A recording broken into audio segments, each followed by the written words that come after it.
Gente, nós precisamos voltar para a nossa série. 1 Coríntios capítulo 11. 10 eu terminei no outro. De 13 a 22, né? Então hoje nós vamos no capítulo 11, versículo 1. Gente, eu não vou ler porque o versículo 1 eu acabei esquecendo de falar quando eu preguei, que fazia parte do capítulo 10, né? Era uma continuação do capítulo 10, versículo 1 do capítulo 11. Aí você fala, pastor, você está querendo mudar o que a Bíblia diz? Está dizendo aí, capítulo 10 é até 22 e o 11 começa no 1, você quer começar do 2?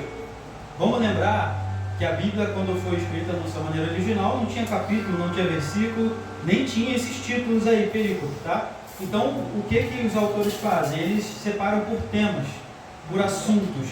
Então, o assunto do capítulo 10 terminou no versículo 1 do capítulo 11. Então, a gente vai dar início hoje, né, ao versículo 2 do capítulo 11. Vou ler apenas até o 16, tá? E vou tentar pregar versículos 2 ao 16, ok? Versão NVI 2023, a minha, que está aqui também, tá? Se você não tiver essa versão, acompanhe aqui na Bíblia, vai estar na tela aqui, ok? Diz assim a palavra do Senhor, 1 Coríntios capítulo 11, versículo 1. Eu elogio vocês por se lembrarem de mim em tudo e por se apegarem às tradições exatamente como eu as transmiti a vocês. Quero, porém, que entendam que o cabeça de todo homem é Cristo, o cabeça da esposa é o marido, e o cabeça de Cristo é Deus. Todo homem que ora ou profetiza com a cabeça coberta desonra a própria cabeça, mas toda mulher que ora ou profetiza com a cabeça descoberta desonra a própria cabeça, pois é como se tivesse rapada. Pois se a mulher não cobre a cabeça, deve também cortar o cabelo. Se, porém, é vergonhoso para a mulher ter o cabelo cortado ou rapado, ela deve cobrir a cabeça. O homem não deve cobrir a cabeça, visto que ele é a imagem e a glória de Deus, mas a mulher é glória do homem, pois o homem não veio da mulher, mas a mulher do homem. Além disso, o homem não foi criado por causa da mulher, mas a mulher por causa do homem. Por essa razão e por causa dos anjos, a mulher deve ter um sinal de autoridade sobre a cabeça. Todavia, no Senhor, a mulher não é independente do homem, nem o homem independente da mulher, pois assim como a mulher provém do homem, também o homem nasce da mulher, mas todas as coisas provêm de Deus. Julguem entre vocês mesmos. É apropriado a mulher orar a Deus com a cabeça descoberta? A própria natureza das coisas não ensina vocês que é uma desonra para o homem ter cabelo comprido, mas o cabelo comprido é uma glória para a mulher, pois o cabelo comprido foi dado à mulher como um manto. Mas, se alguém quiser polemizar a esse respeito, nós não temos esse costume nem as igrejas de Deus. Eu sei que vocês perceberam que eu não deixei vocês lerem, né? Alguém percebeu? Quem percebeu? Eu esqueci. Eu esqueci. Eu estava tão empolgado que eu fiquei quieto. Eu, no meio, eu estava no versículo 11 aqui, gente, faltou deixar o povo ler. Estava no versículo 11 já, falado, vou parar não, vou continuar aqui. Eu peguei, engatei aqui, modo esporte aqui, embora. Mas, amém, glória a Deus, glória a Deus. Vou tentar não fazer isso na próxima vez. Então, vamos lá. Que texto complicado, né? Vocês acharam? Eu achei. Muito complicado, não é? E é complicado quando parte do princípio, porque a gente precisa entender a cultura, o contexto que foi falado, né? São coisas que nos atrapalham muitas vezes de entender o que está sendo falado, porque há quantos anos atrás foi escrito esse texto, né? Então nós estamos distante do texto, né? Em anos e anos e anos, mais de 2000 anos desse texto que foi escrito. Então a gente precisa tentar buscar, investigar a cultura da época para poder entender o que Paulo está tanto falando sobre a questão do véu sobre a cabeça da mulher. Por quê? Por que hoje não temos mulher com véu? Será que as mulheres estão erradas? Será que os pastores estão ensinando errado? Era para ensinar que as mulheres deveriam ter véu hoje? Será que deveríamos fazer como a igreja, que eu não sei se é a igreja, na verdade, do Pentecoste, lá no Rio Douro, que as mulheres usam véu lá? Será que deveríamos fazer como eles? Será que estamos errados? Será que eles estão certos? E aí a gente vai tentar entender isso daí, que não é coisa fácil, tá? Não é que está muito difícil, é que a nossa mente não alcança ainda, tá? E sempre tem que olhar para a palavra do Senhor, olhar para a Bíblia, que existem textos que estão difíceis do nosso entendimento porque está muito distante. A cultura, o tempo, os costumes estão muito distantes do nosso tempo. E aí a gente tem que tentar contextualizar para poder entender melhor. Então, 3 problemas principais surgiram na igreja em relação ao culto. Então, isso aqui é sobre a questão do culto, tá? Sobre a questão do culto. Uma situação que aconteceu, um dos problemas, a posição da mulher em relação ao culto, qual era o papel dela, como ela deveria agir, como ela deveria estar no culto, a maneira que serve a ceia do Senhor, que está aqui no mesmo texto, só que eu não dei continuidade, né? Está no mesmo capítulo, a gente vai tratar isso no domingo que vem, se Deus assim permitir. E também, já do capítulo 12 em diante, né? Sobre como deve ser, como a igreja deve se portar mediante os dons espirituais, como a igreja deve usar os dons a qual Deus deu para ela usar. Então a gente vai estudar isso aí desde o capítulo 11 até o capítulo 14. Hoje se atendo apenas sobre essa situação da mulher no culto, tá? Vamos falar sobre isso hoje, vamos ater a esse ponto hoje. Então, nesse capítulo a gente percebe logo do versículo 2 que Paulo elogia os irmãos, não é? Eu elogio a vocês por se lembrarem de mim em tudo e por se apegarem às tradições exatamente como eu as transmiti a vocês. Então a gente percebe que Paulo está falando sobre uma situação. Quase que eu perdi o celular. Então Paulo elogia os irmãos por falar que eles estavam lembrando, né, do que ele havia ensinado. E aí ele, como sempre ele faz, naquilo que eles são bons, irmãos da igreja de Corinto lá, ele não tem problema nenhum em elogiar. Não tem problema nenhum em elogiar, sabe? Não é como às vezes alguns de nós, que de repente porque a pessoa é ruim em outra situação, aí não elogia lá na outra que a pessoa faz bem. Nós deveríamos fazer isso também, então seguir o exemplo do apóstolo Paulo, né? Mas que tradição é essa que o apóstolo Paulo fala aqui? Que tradições? De repente, será que as tradições de colocar o véu sobre a cabeça, a gente está falando sobre isso? Será que é a tradição de que, vamos lá, uma tradição, tem que usar, eu deveria estar com uma gravata aqui pregando no inverno hoje, e não uma camisa polo, não um sapatênis, uma calça jeans? Será que é sobre isso que Paulo está falando, as tradições?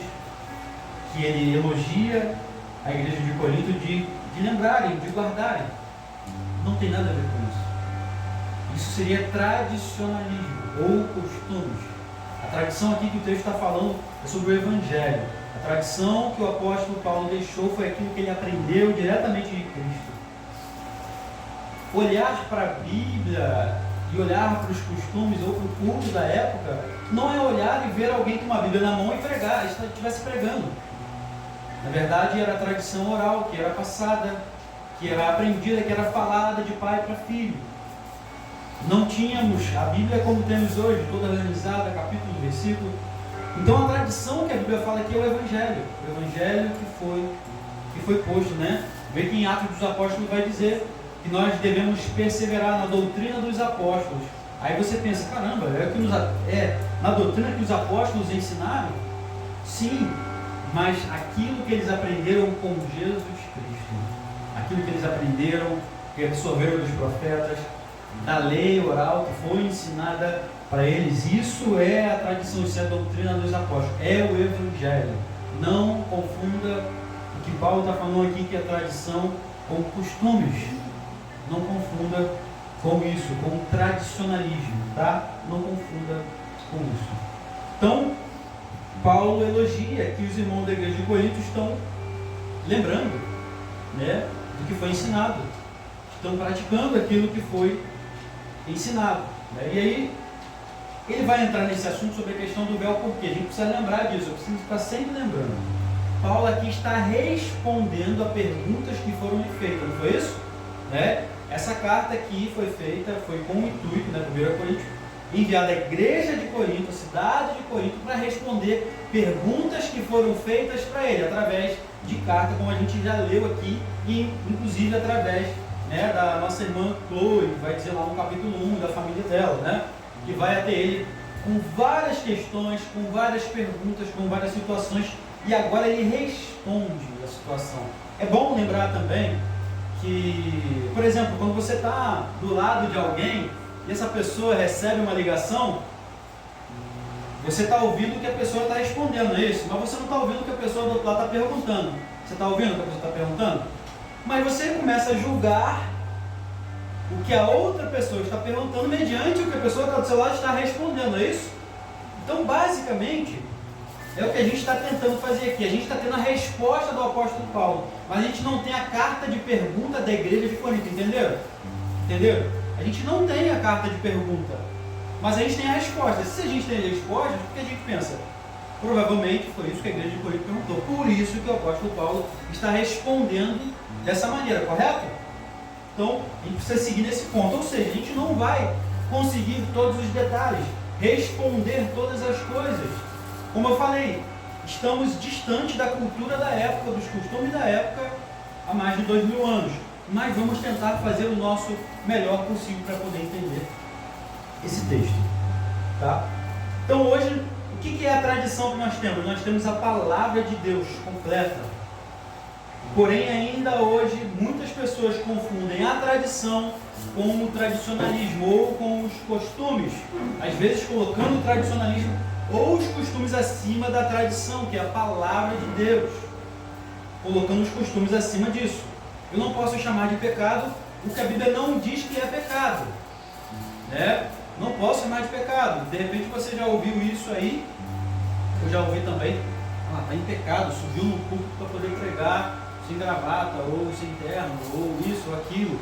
Ou em algum lugar, por exemplo, de alguma igreja que eu já fui, né, no interior, aí não me chamaram para sentar no púlpito porque eu não estava de terno e gravata, porque é como se eu estivesse em pecado, né? Só que a Bíblia não fala sobre isso. As pessoas então pegam um tradicionalismo que não está na Bíblia e querem dizer que é pecado, que é errado. A gente não pode chamar de pecado aquilo que não é pecado. Mas eu respeito esses irmãos. Né? Se me chamarem para pregar numa igreja assim, eu tiver que botar terno e gravata, eu vou com certeza, eu vou colocar terno e gravata, eu vou pregar, eu respeito eles. A única coisa que eles não podem chegar para mim e falar, é pecado. Eu falo, não, me mostra na Bíblia onde está escrito que é pecado. Aí não. Mas vamos lá. Tradição é uma coisa, Bíblia, Evangelho. Tradicionalismo ou costumes é outra coisa. E a gente respeita também os costumes dos outros, sim, tá? Eu não estou falando aqui para poder denegrir ninguém, nem diminuir ninguém. Mas o que a Bíblia diz é o que a Bíblia diz. Vamos ser redundantes, né? O que a Bíblia diz é o que a Bíblia diz. O que as pessoas acham que a Bíblia diz é outra coisa. E aí a gente vai para o que a Bíblia diz. Então vamos lá. Versículo 3. Quero, porém, que entendam que o cabeça de todo homem é Cristo. O cabeça da esposa é o marido. O cabeça de Cristo é Deus. É Deus. Então aí já começa a entrar no ponto onde de repente a gente pode olhar para esse texto, ou as feministas hoje vão olhar e vão falar, tá errado, tá vendo? Tá botando aí que o cabeça da mulher é o homem, a mulher tem que estar sujeita a ele de uma maneira subalterna, ou isso, e não é isso que a Bíblia está trazendo. Na verdade, o que a gente entende, que os estudiosos vão entender desse texto aqui, é que Paulo mostra através do Evangelho que agora, na presença de Deus, que agora na igreja de Deus, que agora na sociedade, homem e mulher é igual. A gente está falando sobre a organização do culto. A gente vai ler aqui posteriormente que a mulher profetiza, a mulher prega. E na cultura da época, né, na verdade não era assim. Vamos pensar na igreja de Corinto. Lembra que eu falei sobre que a religião oficial da igreja de Corinto, não é que eles tinham uma religião oficial, era toda e qualquer tipo de idolatria e religiões de ocultismo. Nessas religiões de ocultismo, né, da cidade de Corinto, não se tinha mulheres, só se tinha homens. Só que aí agora o evangelho vem e coloca as mulheres no centro da religião também. Coloca as mulheres como aquelas que podem estar pregando, que podem estar profetizando, como o texto diz aqui. Então isso é uma, vamos dizer assim, é um choque para a cultura da época. Porque Cristo traz as mulheres para servir ao ministério dele. É só você ler um pouco aí de qualquer evangelho, você vai ver que as mulheres estão sempre ali rodeando a Cristo no seu ministério, fazendo as coisas, enfim, e tudo mais que vai ser feito. Só que para a cultura da época machista, totalmente machista, vamos dizer assim, a mulher não tinha esse direito de estar ali. Né? É interessante que você de repente vai ver, já ouviu alguém falar sobre o texto bíblico, não, a Bíblia vai dizer que a mulher deve ficar calada na igreja, né? E aí mais uma vez Paulo está apontando para a questão do culto. Mas como assim?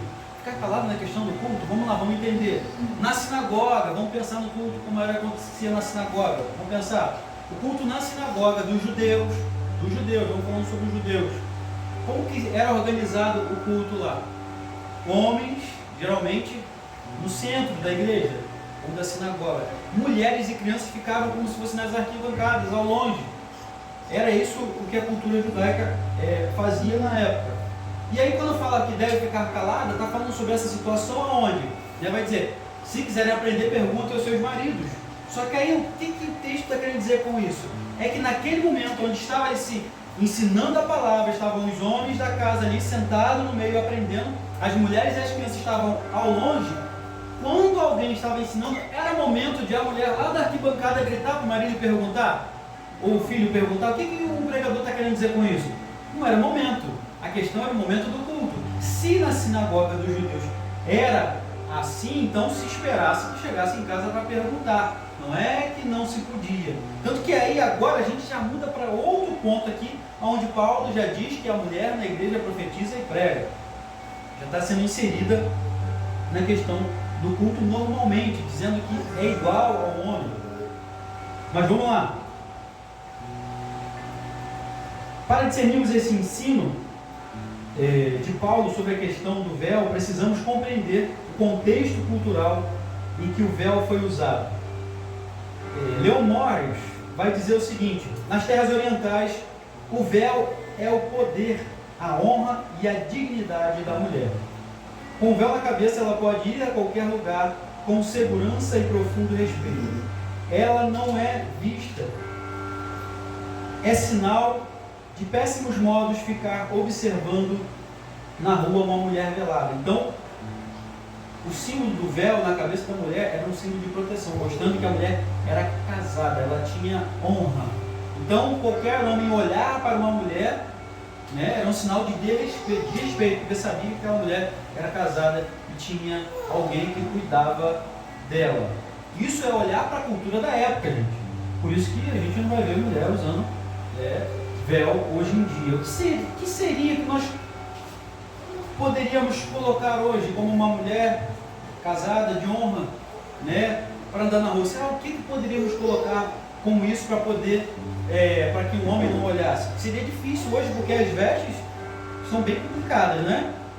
É claro que se deveria usar roupa com modéstia. Se você não quer atrair olhares, nem certos tipos de pensamento, nem homem nem mulher não deveria usar certos tipos de roupas, não é isso?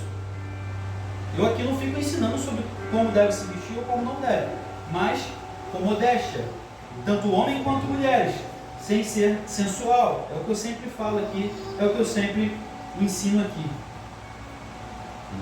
Então, Corinto era uma cidade grega.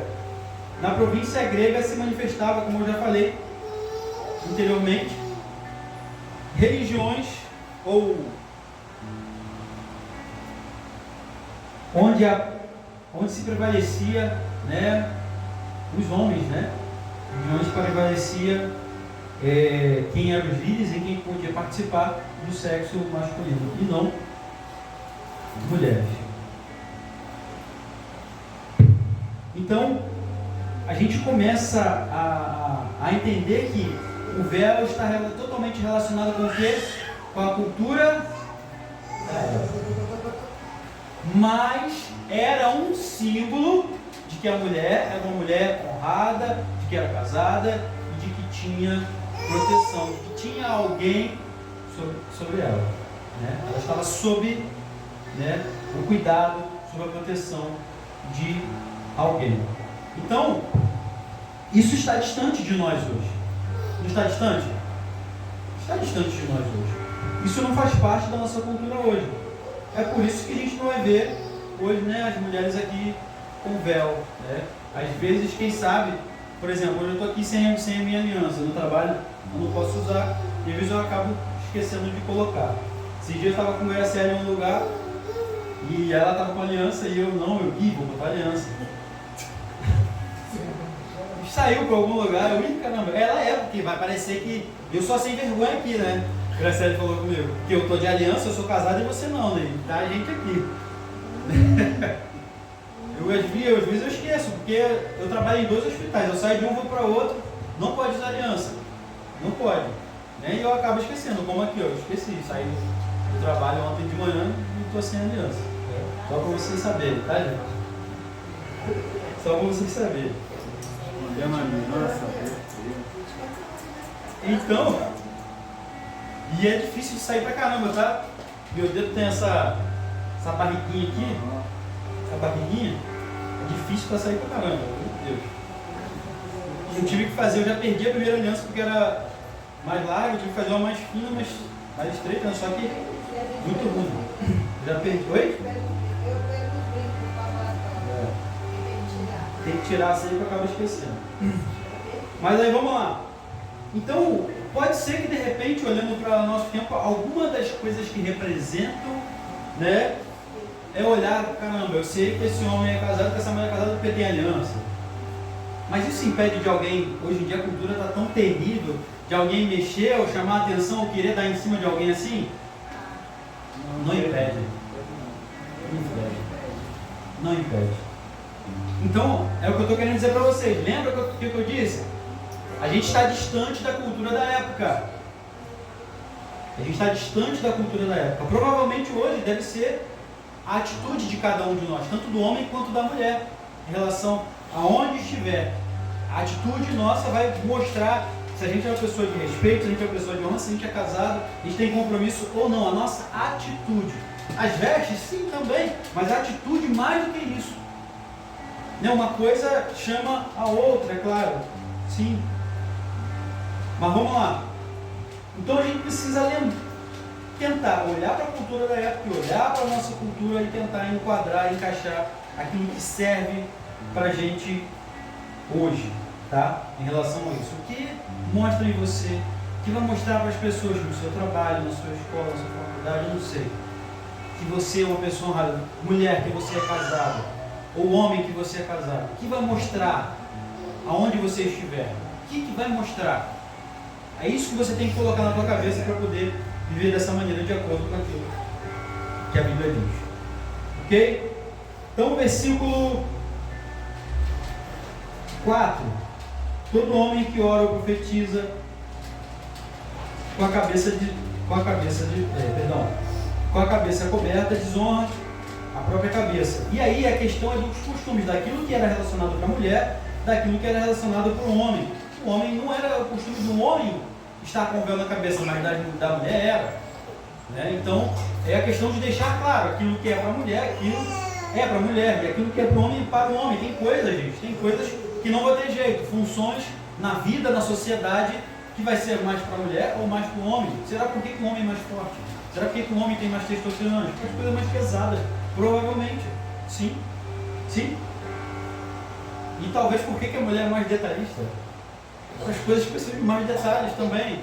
Isso não é colocar ninguém maior do que o outro, não é botar alguém maior do que o outro em detrimento, né? Humilhando ao outro, nem subjugando ao outro, cada um tem o seu papel na sociedade. E aqui Paulo está falando sobre o papel do culto, o papel da mulher, né? E do homem. Então não era normal de que o homem usasse véu, então não tinha que usar véu na cultura da época. Versículo 5: mas toda mulher que ora ou profetiza com a cabeça descoberta desonra a própria cabeça, pois é como se tivesse rapada. Então, quando fala desonra a própria cabeça, está desonrando o seu marido, né? Está mostrando uma mulher sem autoridade. Como... Gente, preciso sempre lembrar disso. Para a cultura da época, é como se a mulher não fosse casada, não tivesse autoridade sobre ela. Preciso sempre voltar nesse ponto. Mas é interessante aqui, quando a gente vai ver as pessoas ensinando, algumas pessoas falando aqui, peraí, não, a mulher não pode pregar, a mulher não pode fazer isso, não pode profetizar. O próprio texto aqui, ele deixa bem claro no versículo 5: toda mulher que ora ou profetiza. Paulo está falando o quê? Que as mulheres oram e profetizam no culto. Não está tirando, está falando que elas fazem isso. Que elas fazem isso. Tá? Que oram ou profetizam, seja, se for de cabeça descoberta, né, é uma desonra para a própria cabeça. Ou seja, é como se não estivesse honrando o seu marido, não mostrando que ela é casada. Versículo 6: pois se a mulher não cobre a cabeça, deve também cortar o cabelo. E se, porém, é vergonhoso para a mulher ter cabelo cortado ou rapado, ela deve cobrir a cabeça. Mais uma coisa que aí a gente olha para o texto e não consegue linkar com o nosso tempo. O que significa isso? Como eu falei, a gente não tem as perguntas que foram ditas ao apóstolo Paulo. A gente não viveu na cultura da época. E quando a gente olha para esse texto, vou ler novamente, versículo 6. Pois se a mulher não cobre a cabeça, deve também cortar o cabelo. Se, porém, é vergonhoso para a mulher ter o cabelo cortado ou rapado, ela deve cobrir a cabeça. O que a gente entende disso? Sabendo que a nossa cultura está totalmente diferente da cultura da época, os nossos costumes está totalmente diferente. A gente não sabe exatamente o que foi perguntado para o apóstolo Paulo relacionado a isso, né? Os mínimos detalhes, a gente não tem como entender isso, né? É interessante que, sobre a questão de referência, vocês entendem sobre referência, não é? De repente vocês estão vendo um filme, alguém conta uma piada ou alguma coisa, você entende aquela referência porque é da tua cultura, porque é do teu meio, é isso? Tem coisas aqui na Bíblia que a gente vai ler e a gente não vai pegar referência, porque não é da nossa cultura. Não é da nossa cultura, né? Eu estou tentando lembrar de alguma referência, de alguma coisa que vocês vão lembrar. Vamos lembrar de alguma coisa aí, só os mais antigos vão lembrar. Eu posso dizer que o teclado de Gustavo é da marca Tabajara. Vocês vão, quem mais antigo da minha época vai saber o que eu estou querendo dizer. Gustavo sabe o que significa esse? É da marca Tabajara. Não sabe, não? Alguém sabe o que significa isso? Vocês entenderam o que é referência, o que é cultura, o que é tempo? É do meu tempo isso. É do tempo de Alexia, de Elaine. É do tempo da minha mãe. Tabajara quer dizer que é furreca, não presta, marca vagabunda. Isso é Tabajara. Então, isso é da minha época, de Alexia. Caceta e planeta. Quem lembra disso aí, né? Quem lembra disso aí? Então, da China. Da China, vamos dizer, da China, Tabajara, não presta, acaba rápido. Da China hoje em dia agora é top. Ou então hoje, a referência. Isso daí é um rolo de Shopee. Aí todo mundo entende. Entendeu a referência?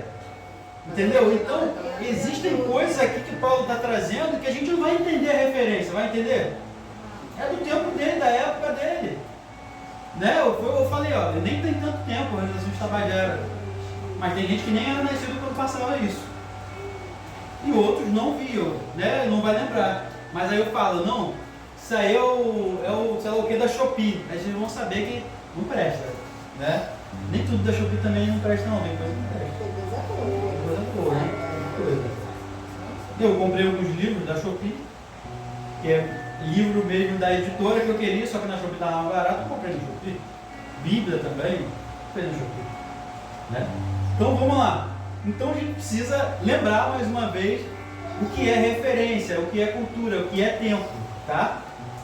Já entendeu isso aí? Por isso talvez você vai olhar para o texto, gente, mas eu não entendi nada. Eu também não entendi nada. Mas vamos lá, vamos seguir. Versículo 7.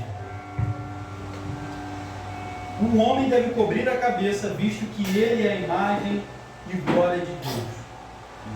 Mas a mulher é a glória do homem. Um homem não deve cobrir a cabeça, visto que ele é a imagem e a glória de Deus.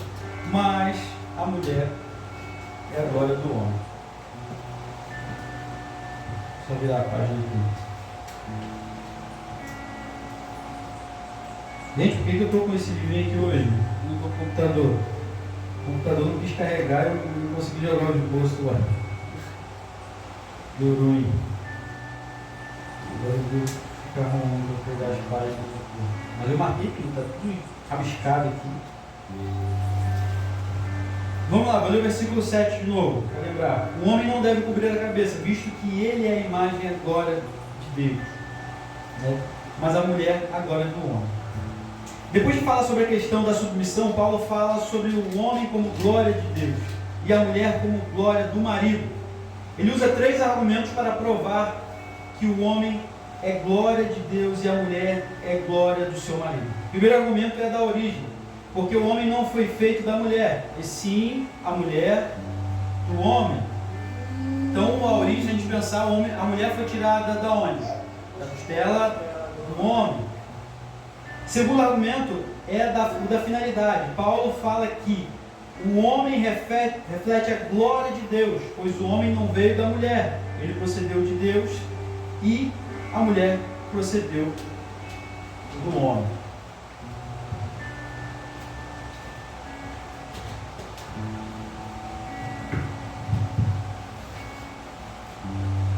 Porque também o homem não foi criado por causa da mulher, e sim a mulher por causa do homem. Versículo 8. Pois o homem não veio da mulher, mas a mulher do homem. Versículo 9. Além disso, o homem não foi criado por causa da mulher, mas a mulher por causa do homem. Está falando sobre a questão de ordem. Quem foi criado primeiro? Então, versículo 9, o 10. Por essa razão e por causa dos anjos, a mulher deve ter um sinal de autoridade sobre a cabeça. Vamos lá. Terceiro argumento é em relação com os anjos. Portanto, deve a mulher, por causa dos anjos, trazer véu na cabeça como sinal de autoridade. Leon Morris diz o seguinte: ao cobrir a sua cabeça, a mulher assegura a sua própria dignidade e autoridade. Ao mesmo tempo, ela reconhece a sua subordinação. O Francis Bruce vai dizer o seguinte: em Cristo, a mulher recebeu posição igual à do homem. Ela podia orar ou profetizar nas reuniões da igreja, e o seu véu era um sinal dessa nova autoridade, né? Não era sinal de submissão, mas da autoridade que a mulher tinha. E o Barnett, que eu não sei falar o resto do nome dele, diz o seguinte: o véu representa a autoridade dada à mulher sob a nova dispensação para fazer coisas que antes não lhe eram permitidas. O que os anjos têm a ver com o uso do véu? No versículo 10 vai falar sobre os anjos, é isso? Por essa razão e por causa dos anjos, a mulher deve ter um sinal de autoridade sobre a cabeça. Então, o que os anjos têm a ver com isso? Existem 2 razões. A primeira é que, quando estamos reunidos em culto, os anjos estão reunidos conosco. Isso é indiscutível. Eles estão reunidos para aprender com a igreja. Efésios 3:10, bota aí.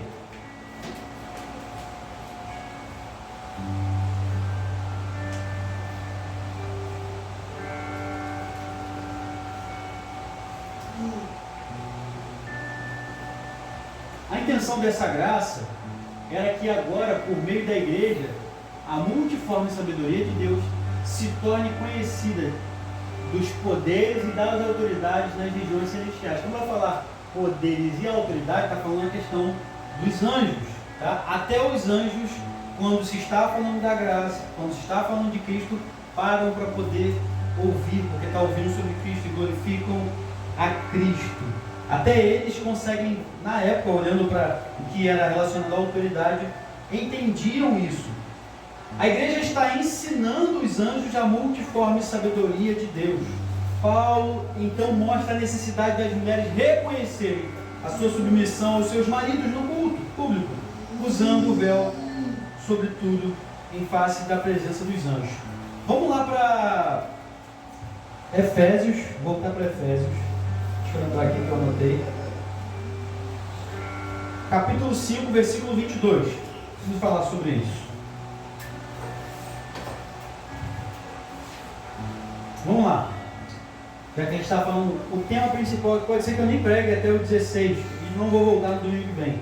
Mas a gente precisa falar sobre o tema principal, que é sobre a questão da mulher na igreja, no culto, na sociedade, tá? Esposas, cada um de vocês deve se sujeitar ao seu marido como ao Senhor.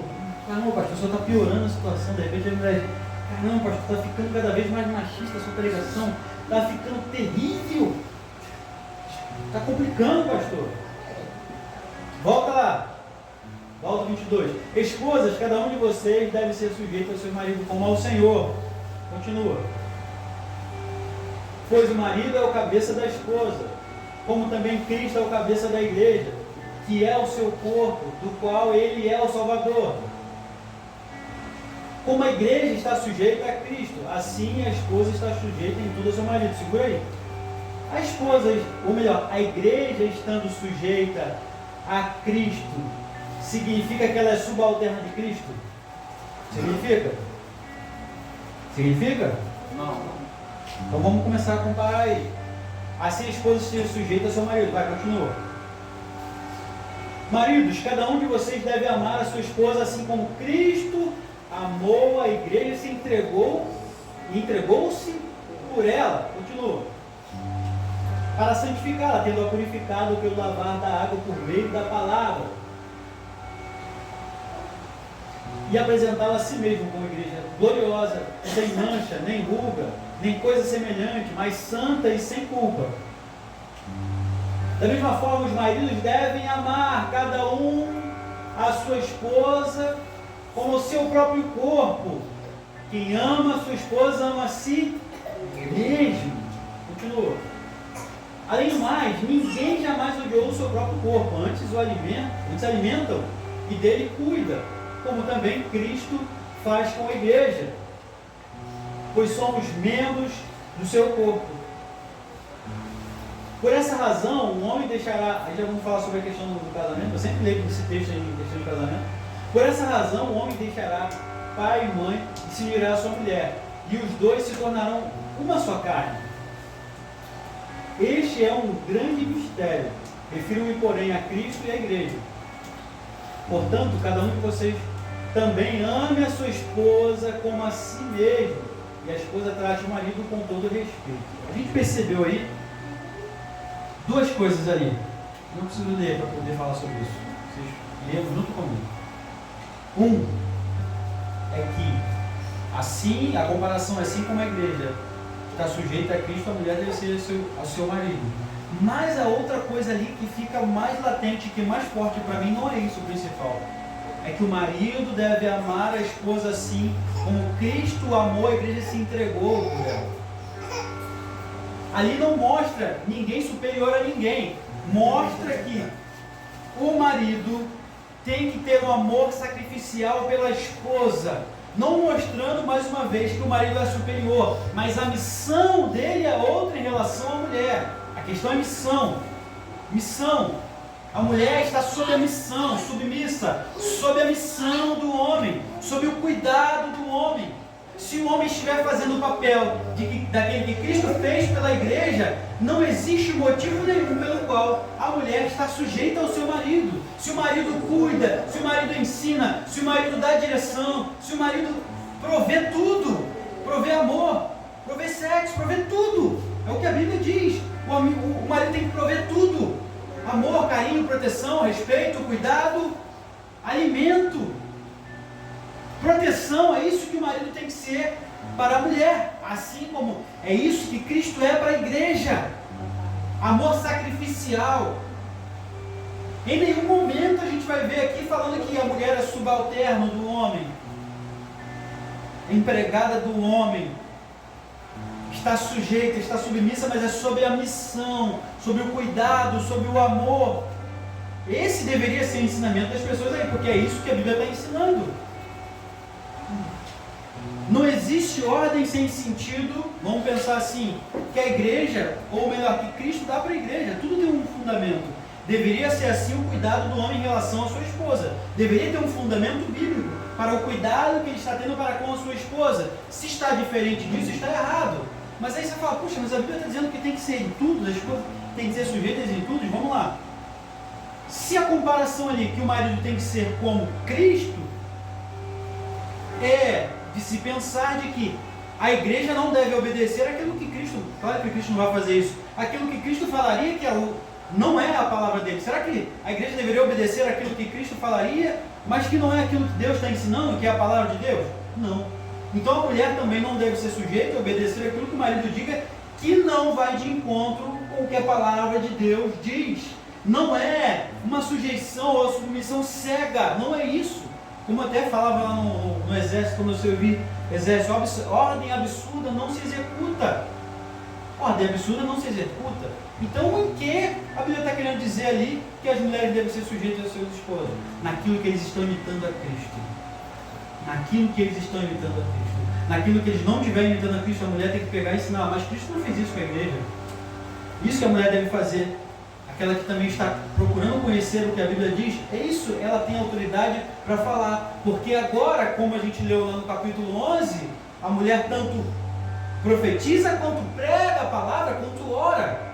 A mulher tem autoridade para isso. Então a mulher também tem autoridade para corrigir o seu marido, se ele estiver indo em contrário daquilo que a Bíblia diz que ele tem que ser. Isso, a Bíblia nos dá autoridade para isso, né? Nos dá autoridade para isso. Então voltando para aqui, melhorou, né? Melhorou, né? Parecia que os textos foram indo atrás. Gente, foi só piorando. Não, não é isso.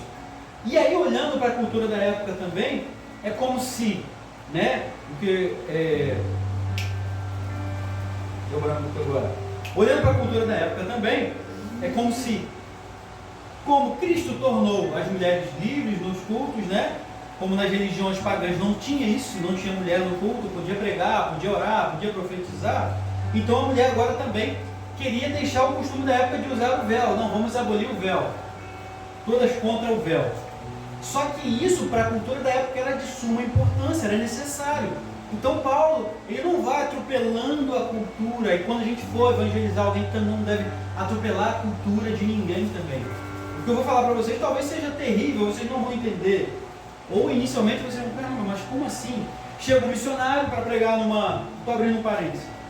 Chega um missionário para pregar numa tribo, em algum país aí, que eu não lembro qual agora, e esse missionário vai lá pregar. E ele chega lá, cada homem tem 5, 6 mulheres. E agora, como é que ele vai pregar poligamia? Monogamia para o pessoal que é poligâmico. E agora, o que ele faz? E agora? Como é que ele vai sair atropelando a cultura agora lá para poder pregar? Chegar para o homem, ó, escolhe uma esposa aí, larga as outras 6, se vira ela e os filhos que você tem com elas. Imagina, um pregador, gente, olha que situação terrível, um pregador chegar numa tribo e fazer uma situação dessa. Aconteceu isso, não é história. Aconteceu. E disse que ele, quando se deparou com a situação, não sabia o que fazer. Agora eu vou pregar monogamia para um homem que tem 5, 6 mulheres numa tribo. O que eu vou fazer? E as pessoas foram se convertendo, mas continuavam, homem com 6 mulheres, 5 mulheres. E agora? Então não se converteu, está tudo errado, pastor. Não se converteu mesmo.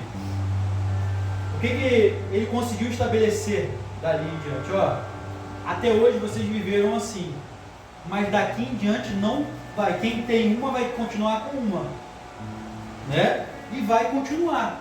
Para poder mudar essa cultura deles ali, demorou mais de 40 anos para que essa questão da poligamia se extinguisse ali naquela tribo. Demorou mais de 40 anos. Você pensa o seguinte, olha a irresponsabilidade de alguém de repente, né, vai pregar. Eu sei que para você, de repente, para alguém está achando que isso é terrível. Terrível isso que eu estou falando. Mas aconteceu aí na prática. É muito fácil a gente ser missionário do nosso teclado de computador, né? Nosso teclado de celular, comentar tudo que a gente acha que está tudo errado, mas na prática a gente não faz nada. É muito fácil a gente ser, né, engenheiro de obra pronta. É muito fácil. É muito fácil. É muito fácil. Imagina a situação terrível que esses missionários passaram na prática aí. para poder evangelizar essa tribo. E demorou-se mais de 40 anos para que se acabasse a questão da poligamia naquela tribo. Porque como que o camarada chegaria para um chefe de família ali, ó, agora larga tuas outras mulheres a bem prazer, seus filhos, larga para morrer e fica com uma só, escolhe uma. Escolhe uma.